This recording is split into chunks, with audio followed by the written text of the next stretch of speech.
E aí, galera, beleza? Tudo bem, galerinha? Pro pessoal de casa aí que não me conhece ainda, eu sou a Josi, trabalho em uma das frentes da língua portuguesa, gramática. E para começar a nossa aulinha de hoje, desculpa, mas eu dei um oi. Oi, né? Oi. Tá fraco. Eu disse oi para aquele cara assim que vai ser aprovado, mas aprovado com categoria no vestibular esse ano. Oi, obrigada, Josi. Querida. Obrigada, você me respondeu. Tá, ó, como é que é? Desculpa, não ouvi? Tudo bom, Josi? Beleza, tudo bem. Desculpa, não ouvi. Cadê a galera que vai ser aprovada esse ano? Oi? Oi! Ah, salve, ave, César. Tá? Galera, olha só. Tem um beijo bem especial para mandar. Beijos, na verdade, para duas fofas que também serão aprovadas. A Adriana e a Deusa. Não é a Deusa? Deusa sou eu, né? Leva mal, tá? Modéstia faz parte, né? Fazer o quê? Para Adriana e a Deusa de Campina Grande, na Paraíba. Beijo grande, certo? Beijo. Lembra que o beijo é sagrado, né, gente? Beleza. Galerinha, vamos lá? Olha só. O que a gente vai trabalhar aí hoje? Nós vamos continuar falando sujeito. Ai, eu não suporto mais. Problema teu, tá? Quer ser aprovado, lindinho? Pois é. Então, só vou começar dizendo uma coisa para você. O nosso maravilhoso Enem, tá? O Exame Nacional do Ensino Médio. A tua prova de redação. Vão recordar algo lá do nosso primeiro encontro. Deixei bem claro para vocês. 80% do que eu mencionar aqui é para uso na tua análise de texto e interpretação, né? A tua análise de texto, interpretação e produção de texto. Então, te situo o seguinte. O Enem, quanto vale a redação no Enem? Exatamente, 1000 pontos, tá? O Enem avalia 5 competências. Ele denomina como 5 competências. Quanto vale cada uma dessas competências? 200 pontos, exatamente. O que é a primeira competência, a C1, como nós chamamos? É o domínio da língua portuguesa. Lembra que nós falamos? Conhecer a língua portuguesa, todos nós conhecemos. É a nossa língua mãe. Certo? Agora, dominar é só aquele cara o seguinte, que não vai deixar furo. Ele sabe lapidar o seu vocabulário, certo? Ele faz uma pontuação correta. Cara, e é inadmissível erros como, por exemplo, a tal da concordância verbal. Você errar a conjugação verbal é o ó do borogodó, tá? Então, pelo amor de Deus, se eu estou insistindo tanto nesse elemento sujeito, é porque realmente é ele quem manda. Lembra disso? Beleza. Então, vamos lá. Olha só. Falamos no outro encontro sobre o tal do sujeito oculto, o tal do sujeito, recordam? O simples, o composto, mas quem vai pegar pesadaço agora é esta beldade aqui, ó. Galera, oração sem sujeito, mais ou menos, quem vai apertar é o último elemento. O que é uma oração sem sujeito ou inexistente? A beldade não existe, certo? Então vamos desenvolver um raciocínio. Se quem manda no verbo é o sujeito diz o seguinte, psite, aí, vai para o plural, ele vai ter que se curvar para o plural. Fica no singular, ele vai ter que ficar no singular. Só que raciocina comigo. Se nós não temos sujeito, com que direito eu vou colocar esse verbo no plural? Tá? Então, a princípio, pelo menos, quando eu identifico que uma oração não tem sujeito, significa que o verbo obrigatoriamente permanece do mesmo jeito. De que jeito? No singular, na maneira original dele, digamos assim, tá? Nós vamos ter um caso em que não vai rolar isso. Fica ligado primeiro no seguinte. Josi, quais são os casos em que eu vou conseguir identificar uma oração sem sujeito? Primeiro, fenômenos da natureza, certo? Fiz um breve comentário no encontro anterior com vocês. Vamos retomar. Eu não posso dizer, por exemplo, olha, pessoal, ventaram 20 minutos sem parar. Ventar não é fenômeno da natureza? É ou não é? Tá? Então, parei um pouquinho. Não ventaram, e sim ventou. Josi, mas foram 20 minutos. Tá, mas aí, alguém veio aqui para ventar para você? Não, ninguém. Então não tem sujeito. Tá, Josi, mas não tem maneira nenhuma. Nossa, ó, que verbo lindo esse aqui, relampejar. Coisa linda, né? Tá, agora é o seguinte, Josi, em momento nenhum eu vou ter esses verbos aqui no plural? Vai, quando você estiver trabalhando no sentido figurado. Ou seja, no sentido, como é que é o figurado? É conotativo ou é denotativo? Conotativo. Se você ainda tem alguma dúvida, faz uma relação. Você já deve conhecer. Denotativo, dedício, dicionário, porque o dicionário apresenta o significado real das palavras, tá? Então, olha só, quando não estiver no denotativo, estiver no conotativo, seja o sentido figurado, eu tenho total liberdade de jogar para o plural. Por exemplo, olha, não vou fazer uma expressão popular, não vou fazer isso nem que chovam canivetes. Ai, Josi, que horror, plural. Pois é, cara, mas é o sentido figurado. Agora, quando for chuva verdadeira, não tem plural, não tem como você trabalhar com isso, tá? Vamos dar uma olhadinha agora aqui. A princípio, então, como é que é? O que a gente tem é verbo no singular, porque é uma oração sem sujeito. Nós temos um caso que, mesmo sem sujeito, o verbo vai para o plural, que é essa beldade aqui do verbo ser, tá? Essa aqui é a pedra no sapato de muita gente. Dá uma olhadinha aqui. Mas, para que ele possa ser oração sem sujeito, ele vai ter que identificar datas, horários, distâncias e fenômenos da natureza. Ô, Josi, para aí, não me liguei direito. Vou repetir pausadamente, então. Quando ser identificar algum desses elementos, ele é sem sujeito, porém é o único caso que vai fazer com que o verbo vá para o plural. Por quê? Porque esses elementos aqui, obrigatoriamente, vão estar relacionados a um número, a um numeral. E o verbo vai ter que concordar com esse numeral. Quer ver o que é fácil? Eu pergunto para vocês. Ah, que horas são? Que horas são? O verbo ser não está identificando o horário? Ah, são 10 horas. Josi, não tem sujeito. Pois é, mas eu tive que concordar com o numeral. Até aí, muito bem, obrigado. Quer ver? Olha só. Daqui até minha casa são 5 quilômetros. Por quê? Não existe sujeito. Porém, nós temos aqui a identificação de distância, certo? Ah, desculpa, esqueci de fazer um comentário para a galera aí. Para quem quer acompanhar pela apostila, quem fez o download da apostila, isso está na unidade 6, tá bom, galera? Olha só, voltando. Hoje são 24 de setembro.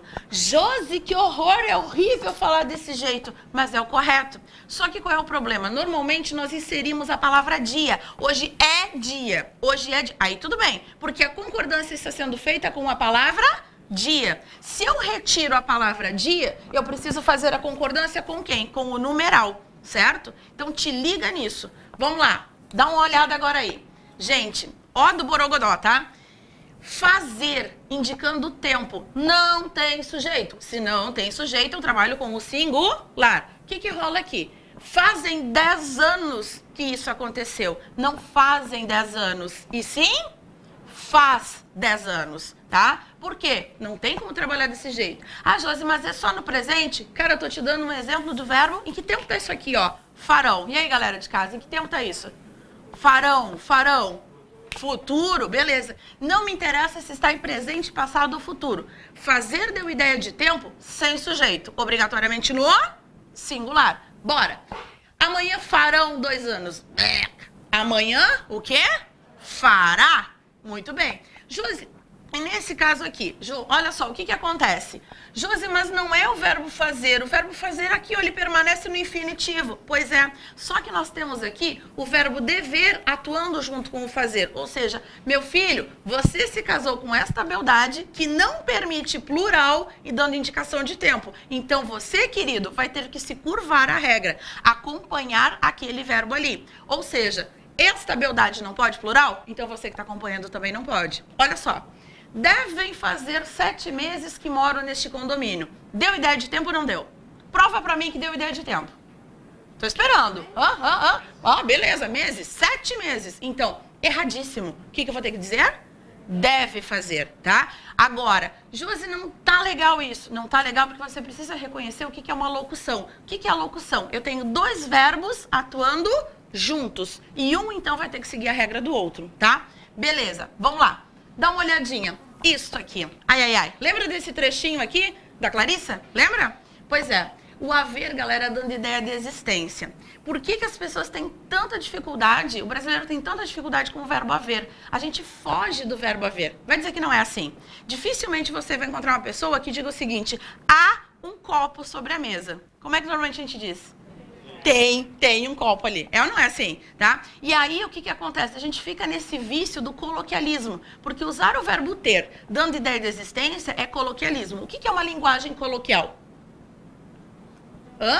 Do dia a dia, do bate-papo. Lembra, o Enem cobra muito a adequação da linguagem ao contexto. Pô, Josi, baixei uma prova do Enem, sei lá, de 2012, e aí fiquei dando uma... Puxa vida, eles consideraram correta uma determinada frase e havia gírias naquilo ali. Como é que pode? E que situação estava sendo falada aquela gíria? Ô, Josi, mas era uma propaganda. Para que público estava sendo dirigida aquela propaganda? Te liga, Enem cobra adequação da linguagem ao contexto. Agora, ao mesmo tempo, ele cobra o seguinte, cara, domínio da gramática, tá? Errar o verbo haver, você passou o atestado de competência número 1, desculpa, eu não domino gramática. Dá uma olhadinha aqui. Quando eu falei para vocês, eu li para vocês no nosso encontro anterior, esse trechinho, lembra que a gente foi analisando? E eu mencionei, ó galera, isso aqui que está em destaque vai ficar para depois. Então me ajuda. Encontramos o sujeito do verbo sentir, encontramos do inflar, do sorver, quem era? O Amaro, aqui nesse caso o sujeito simples, aqui como ele ficou escondidinho, o que ele era? Oculto. Mencionei com vocês que não precisava usar o ele, que deixava um texto, digamos assim, ó, parece que não foi lapidado, porque não faz falta o ele, certo? E quando chegou no verbo haver? E agora? Não há dúvida, a primavera chegou. Primeiro, quem chegou? A primavera. Ah, Josi, mas é fenômeno da natureza. Primavera é, porém o verbo chegar não. Te liga nisso, tem sujeito sim. Tá, agora vamos voltar. Não há dúvida, o haver não deu ideia de existência? Então não cai naquela dita pegadinha que vai te afirmar que dúvida é o sujeito do verbo haver. Não tem sujeito. Tá, Josi, então o que dúvida, hein, galerinha aí? O que dúvida afinal é? Ó, não há, não existe. Você não vai me perguntar nada? O quê? Então, dúvida, na verdade, é um objeto direto, um complemento verbal direto, e não meu sujeito. Beleza. Pensando nisso, que o verbo haver, não de ideia de existência, não tem sujeito, olha só, haviam questões semelhantes a esta no Enem do ano passado. Não haviam questões, anjinho, e sim o quê? Havia questões. Às vezes, a pessoa quer falar, sei lá, olha, quer fazer bonitinho, sabe? E acaba, sei lá, numa entrevista de emprego, querendo, porque houveram não sei o quê. Pô, cara, você tá falando errado. Não houveram, e sim o quê? Houve. Dá uma comparada nisso. Então, haverá questões e não haverão. Então, houve questões e não houveram questões. Lembra aquele esqueminha de dois verbos trabalhando juntos? Muito bem. Pode haver questões. Fique ligado. Pode haver questões assim no Enem deste ano. E não poderão haver. Por quê? O verbo poder está trabalhando com o verbo haver. E a ideia da existência permanece. Então, eu vou ter que me curvar e obedecer à regra do verbo haver. Beleza? Vamos lá. Oba. Quando se pode usar poderão? Estou chegando aí. Aí, a pergunta do colega foi a seguinte. Tá, Josi, quando que eu vou usar o poderão? Primeiro caso. O coitado do verbo poder ali, ele só entrou nessa roubada de não poder ir para o plural porque ele estava acompanhado de quem? Do haver. Então, quando ele não estiver nesse vínculo, ele tem plural à vontade. Como é que é teu nome mesmo? Desculpa. Vitor, beleza. Vitor, é o seguinte, o que na verdade a gente tem que pensar é quando é que o tal do haver pode ir para o plural. Ô, Josi, pô, então eu nunca vou poder dizer houveram, haviam. Vai, desde que o verbo haver não dê ideia de existência, tá? Então, olha só, Vitor, esta palavra existe, desde que desvinculada desta. Dá uma olhadinha aqui. Quando cheguei, já haviam saído. Ai, tá errado. Como tá errado? Desde quando tá errado? Eu não disse pra você que o haver tem que dar ideia de existência para não ter sujeito? Então, me ajuda, por favor. Quando cheguei, quando quem chegou? Eu. Então, sujeito o quê? Oculto, não me fez falta. Por que eu teria que dizer quando eu cheguei? Ó a frase de criança. Eles já haviam saído. Quem já havia saído? Eles. O sujeito está aqui, cara. É um sujeito simples, ainda aqui no plural. Tá, Josi, mas como é que agora eu tenho? Dá ideia de existência? Não, não dá ideia de existência. Me faz uma gentileza? Substitua. E te liga, antes de mais nada, vestibular adora, vestibulares de Santa Catarina, UFSC é fissurado por aquela coisa. Posso reescrever esta frase desta maneira, respeitando a gramática e sem alterar o sentido? Posso, tá? Te liga nisso aí, essa relação preciosa. Vai, responde então, meu filho. Posso substituir por qual verbo? Quando eu cheguei, eles já tinham saído, perceberam? Não foi ideia de existência, tá? Vocês haverão de vencer. Tenta o verbo ter de novo. Vocês terão de vencer. Vocês hão de vencer. Perceberam? Fugiu da existência? Aí tudo pode. Eu esqueci seu nome. vou corrigir minha frase. Eu me esqueci de seu nome. Vitor, beleza? Ficou ligado agora? Beleza? Ó, captaram isso que eu disse? Isso é regência, logo a gente vai estudar. Quem se esquece de algo. No entanto, tirei o pronome, vou ter que tirar a preposição. Eu me esqueci de seu nome. Eu esqueci seu nome. Com preposição, com pronome. Sem preposição, sem pronome. Voltando. Bora, meu filho. Tá, Josi. Ai, quanto caso. É o último? Vambora. Bastar de e chegar de. Não tem sujeito. Se não tem sujeito, fica no singular. Não bastam de discussões. E sim, basta. Ai, Josi, pelo amor de Deus, bastam de regras. Eu vou dizer, se você me falar desse jeito, eu vou dizer, precisa de regras sim. Por favor, dá licença. Agora, vamos lá. Respire bem fundo, vamos. Absorvo, maravilhoso sujeito. Fiquei até arrepiadinha agora, cara. Ui, delícia. Ó, Deusinha, como é que era o nome da outra colega? Esqueci. Putz, como é que eu esqueci o nome, Adriana? O nome da minha mamãe. Ó, fiquem ligadas nisso aqui, quer ver? Dá uma olhada nisso. A beldade do indeterminado. A dá-lhe interpretação de texto agora, quer ver? Ô, Josi, o indeterminado existente. Eu tenho dificuldade. Dá licença? Conheça, por favor, o significado. Inexistente. O cara não existe. Indeterminado. Ele existe. Porém, eu não consigo descobrir. Eu não consigo determinar. Não consigo saber quem ele é. Ah, Josi, mas quando você diz assim, eles saíram, eu não sei quem são eles. Ah, você pode até não saber quem são eles. Mas você achou uma resposta. Não achou uma resposta? Eles saíram mais cedo. Quem saiu mais cedo? Você me deu uma resposta, então. Então, não é indeterminado. Quando é que vai acontecer o indeterminado? Em 2 casos apenas. Caso número 1. Quando o verbo está na terceira pessoa do plural. Galera, se antena. Primeira pessoa, eu, nós. Segunda pessoa, tu, vós. Terceira pessoa, ele, eles. Ou então no feminino, ela, elas. É ou não é? Tá, então, Josi, como assim? Te antena. A princípio, eu vou dizer a frase solta, sem um contexto. Olha só, deixaram esta encomenda para você. Deixaram esta encomenda para você. Pergunta, oi, quem deixou essa encomenda para você? Você, a princípio, vai me responder eles, não vai? Vai ou não vai? Só que é o seguinte, eles deixaram essa encomenda para vocês. Elas deixaram essa encomenda para vocês. Perceberam? Eu tenho exatidão na minha resposta? Não, eu não tenho exatidão. Eu fico oscilando, eu não sei exatamente se foram eles que deixaram, foram elas que deixaram. E aí? Quebraram a vidraça. Quem quebrou a vidraça? Alguém? Eles quebraram, elas quebraram, vocês quebraram a vidraça. Percebeu? Fora de um contexto, eu não tenho como descobrir quem é essa criatura. Agora, se eu jogar esta frase em um contexto, eu posso muito bem descobrir. Então, não seja daquela pessoa, aquele tipo de pessoa que vai engolindo regra, certo? A decoreba não funciona, cara. Entenda. Sabe quando você toma aquela interpretaçãozinha de texto e diz o seguinte, olha, tem um trechinho, tem uma passagem e diz, linha número tal. Se, por exemplo, mencionar para você, linha número 10, não caia naquela, eu li o enunciado legal. Falou para você que é a 10, você vai se dar o trabalho de voltar no texto. Isso é investimento em você mesmo, na sua nota, no seu rendimento. Só que é o seguinte, não é só a linha 10, meu anjo. Volte no mínimo 2 linhas acima e trabalhe também no mínimo 2 linhas abaixo. Às vezes a resposta está circulando, está ali pertinho, está próxima, tá? Dá uma olhadinha. Por exemplo, se eu criasse para isso um contexto, ou seja, se eu crio um contexto, por exemplo, olha, qual era a frase? Deixaram esta encomenda para você, não é? Olha, seus pais passaram por aqui um pouco mais tarde, parece que estavam pelo centro.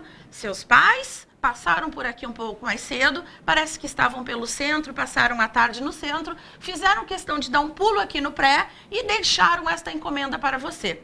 Eu falei o sujeito 2 linhas acima. Quem deixou a encomenda para você? Seus pais? Então, ô Josi, mas é a mesma frase que você usou, deixaram. Pois é, só que antes eu não tinha um contexto. Agora eu tenho. Então, para aí um pouquinho. Eu descobri quem é que deixou. Como é que eu vou chamar esse sujeito? Oculto? Eu só evitei ficar repetindo. Ele é oculto. E eis as tais pegadinhas. Ô Josi, legal. Caiu uma questão ali que a gramática sequinha. É só da classificação. Caramba, cara. Você tem que ir ao texto. Você tem que voltar no texto.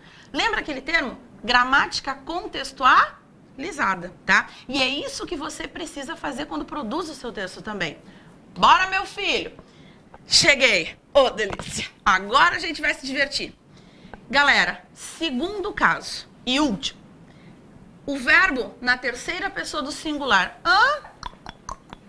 Quem é a terceira pessoa do singular? Ele, não, no singular. Ele, ela. Beleza, tranquilo.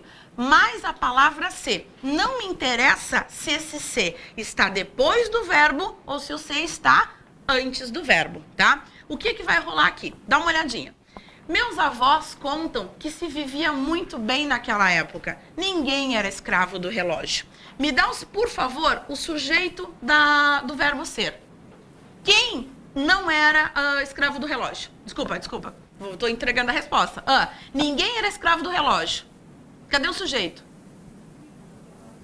O era está conjugado de acordo com a palavra ninguém e não com a palavra escravo. Muito bem. Cadê o sujeito do verbo contar? Meus avós. Beleza. E cadê o sujeito do verbo viver? Os avós?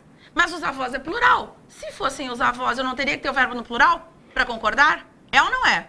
Dá uma olhadinha. Se vive muito bem aqui. Vive-se, corrigindo a frase, vive-se muito bem aqui. Quem vive muito bem aqui?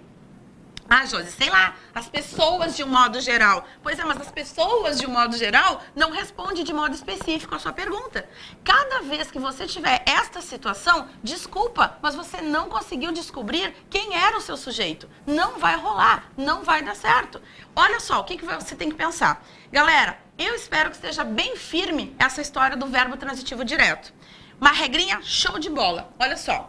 Isso não ocorre. O que é o isso? O sujeito indeterminado. Para aí, como é que é? Terceira pessoa do singular, mas a palavra ser significa o quê? O quê? O sujeito indeterminado. Só que não vai ser isso quando for VTD. Olha a fórmula. Quando for um verbo transitivo direto, mais um ser, significa que está na voz passiva. Ô, Josi, traduz isso. Significa que o sujeito está ali, sim, só que está fora da ordem, tá? Ô, Josi, então era o caso de lá. Não, cara, era o verbo viver. O verbo viver é intransitivo, tá? Por exemplo, se eu digo pra você assim, oi, eu vivo aqui, ponto. Preciso dizer mais alguma coisa? Não, eu não preciso dizer mais nada mesmo, tá? Agora, se eu disser, por exemplo, para um pouquinho, então como é que é mesmo? Se o verbo viver não precisa de complemento, como é que ele se chama? Verbo o quê? Desculpa, não ouvi. Verbo intransitivo. Se ele for um VTI, o que é VTI? Verbo transitivo indireto. Se, por exemplo, eu digo para você assim, necessita-se de enfermeiros naquele hospital. Josi, não é necessitam-se. O verbo necessitar não é verbo transitivo direto. É verbo transitivo o quê? Indireto. Eu tenho um se, significa que eu não sei quem necessita de enfermeiros. Mas é naquele hospital. Naquele hospital me deu ideia do lugar? É uma adjunta adverbial. Já está confuso. Calma, a coisa já complica um pouco mais, tá? É mais ou menos assim. Se eu fechar o encontro de hoje, que, assim, ó, feliz da vida, que vocês conseguem me dizer o seguinte, Josi, eu tenho ciência do que é um verbo transitivo direto, o nosso próximo encontro vai rolar muitíssimo bem, porque eu vou mostrar para vocês o que é a tal da voz ativa, a voz passiva e a voz reflexiva. Quer ver? Vou te largar um pepino na mão aí. Tá, então parei um pouquinho, Josi, para o verbo ficar no singular, Josi, é fácil, é só ver se o verbo está no singular. Meu filho, quando você está escrevendo o texto, e aí? Muito bem. Se eu disser para vocês assim, derrubou-se teorias ou derrubaram-se teorias? Embora a frase não tenha ficado bonita, né? Mas tudo bem. Como é que você tem certeza? Opa, que silêncio é esse? E aí, galera de casa? E aí? Eu derrubei. O que você me pergunta? O quê? Parou um pouquinho. Opa, parou. Se eu perguntei o quê, eu tenho um verbo transitivo e eu tenho um se. Significa que é voz. Então, existe um sujeito na frase sim e o verbo vai ter que concordar com o sujeito. Para fechar o encontro, quer ver? Frase típica, né? Verão, litoral, várias casas para serem alugadas. É ou não é? Qual é o certo numa placa? Alugam-se casas ou aluga-se casas? Decidam. Entrem num acordo. Ó, a galera de casa também, por favor. E aí? Tentem, por gentileza, inverter a frase. Alugam-se casas, porque casas são alugadas. Alugam é presente. Casas são alugadas. Quem são alugadas? Responde logo que tá dando uma cãibra aqui, por favor. As casas. Muito bem, você não acabou de achar o meu sujeito? Consertam-se sapatos, porque sapatos são consertados. Então, como é que você tem a cara de me dizer que o sujeito é indeterminado? Quem são consertados? Os sapatos. Que mágica é essa que a gente fez com a língua portuguesa? A gente percebeu, está na voz passiva. Só isso. E se está na voz passiva, eu tenho uma estrutura diferente, tá? E por isso não me dá o direito de deixar o verbo no singular. Beleza? Eu tenho singular e plural. Fala, minha linda. Tá, assim, a pergunta dela é, se o transitivo indireto é mais difícil de achar o sujeito. Não, eu disse que você não é o mais difícil, você não vai achar. Porque ele é indeterminado, você não vai conseguir. Precisa-se de auxílio. Eu não sei quem precisa de auxílio. Indeterminado, se é verbo transitivo indireto, não. Não. Só vai achar se for verbo transitivo direto. Galera, beijo no coração de todo mundo e até o nosso próximo encontro, certo? Tchau, tchau!